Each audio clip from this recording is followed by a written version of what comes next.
نام ہے وہ اس وقت ان لوگوں کے ہاتھوں میں ہے جو لوگ نہ صرف اسلام کو جانوروں کی طرح گزرتے اپنے ہاتھوں میں اس کا قبضہ رکھنا چاہتے ہیں.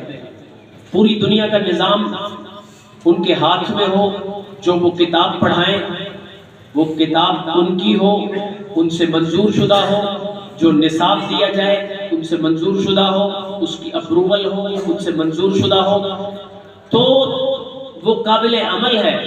اگر اس کے علاوہ جو نظام ہے اس سے دہشت گردی پھیلتی ہے. نعوذ باللہ.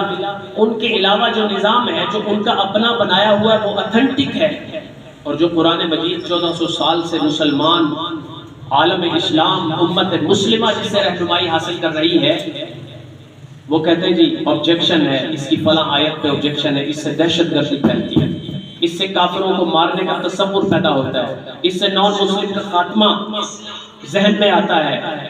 تو میرے محترم دوستو, ہمارا ملک ہے, ہماری بلڈنگ ہے, ہمارے بچے ہیں, ٹیچرز ہمارے ہیں, فیسز ہم دے رہے ہیں, ضلع اور ملک اور جغرافیائی حدود ہماری ملتی ہیں, لیکن تعلیمی نظام ان کا پڑھایا جاتا ہے. تعلیمی سسٹم ان کا کلیئر کرنا چاہتے تھے, جو سکولنگ کرنا چاہتے تھے, لیکن ان لوگوں نے ان پہ مختلف پابندیاں, مختلف حربے اختیار کر کے تعلیم ہمارے ہاتھ سے نکل کے کسی اور کے ہاتھ میں چلا جائے. آج ہمارے جو سماج دشمن کہہ سکتے ہیں آپ ان لوگوں, پوری دنیا پہ حکمرانی کرنے والے جو لوگ ہیں وہ تعلیمی نظام کو اپنے ہاتھ میں رکھنا چاہتے ہیں. اس لیے میں ایز اے فرد میری ذمہ داری ہے کہ مجھے تعلیمی سسٹم کا چناؤ اچھا کرنا ہے. مجھے اپنی اولاد کے لیے بھی اور دوسروں کے بچوں کے لیے بھی ایسا تعلیمی پلیٹ فارم دیکھنا ہے جس میں باہر کا انٹرفیئر نہ ہو, بلکہ سیدھا قرآن و حدیث کی سنت کے مطابق انگلش پڑھانا چاہتے ہیں, خود پڑھائیں گے ہم. ایسا نہیں کہ ہم انگلش کے مخالف ہیں. پانی میں اگر کشتی, ہمارے حضرات کو مثال دیتے ہیں نا, پانی میں اگر کشتی چلتی رہے ہم اس کے تو مخالف نہیں ہیں, لیکن پانی اگر کشتی کے اندر چلا جائے ہم اس کے مخالف ہیں. انگریزی اگر آپ بولتے ہیں تو کوئی حرج نہیں, ہمارے تو علماء انگریزی سکھاتے ہیں, سکھا کے پھر ان کو باہر ملکوں میں بھیجتے ہیں. ہمیں تو اس سے کوئی مسئلہ نہیں ہے. ہمیں مسئلہ یہ ہے کہ بندہ انگریزی پڑھتے پڑھتے خود انگریز نہ بن جائے, مسلمانیت سے نہ نکل جائے, حضور سے اس کا رشتہ نہ ٹوٹ جائے. آج اسکول, کالجز, یونیورسٹیوں میں آج بچوں کی حکومت ہے. آپ جو شہری جو ماحول ہے اس میں بچوں کی بات مانی جاتی ہے, وہ جو ضد کر لے وہ پوری کی جاتی ہے, اور جو وہاں کے ٹیچرز ہیں انوائرمنٹ اور ماحول ایسا دیا جاتا ہے کہ وہ لگتا یہی ہے کہ بچوں کی آپ نے بات ماننی ہے. والدین کو بھی, پیرنٹس کو بھی کہا جاتا ہے دیر پیرنٹس, یہ بچے جو آپ سے ریکوائرڈ کریں وہ پورا کرو. کیوں؟ یہ بچے وہاں سے آکسفورڈ چلا گیا, باپ کی ڈیتھ ہوتی ہے, باپ فوت ہو گیا, واپسی آنے کے بعد قبر پہ کھڑے ہو کر کہتا ہے ابا جی آپ کی قبر پہ کیا پڑھا, آپ نے جو مجھے پڑھایا تھا میڈیکل سائنس میں نے داخلے لیے تھے, اس میں نے فرسٹ پوزیشنیں حاصل کی ہے, وہ میں آپ کو پڑھوں گا تو آپ کو کیسے فائدہ پہنچے گا. کاش آپ نے مجھے دین سکھایا ہوتا تو آج میں کچھ صورتیں یہاں پڑھ رہا ہوں. میرے محترم دوستو, یہ اقرا دارالاطفال کا جو نظام ہے یہ ہمارے بڑوں نے اس کو سوچا تھا, اور بڑوں نے سوچ کر اس تحریک کو تیز کیا.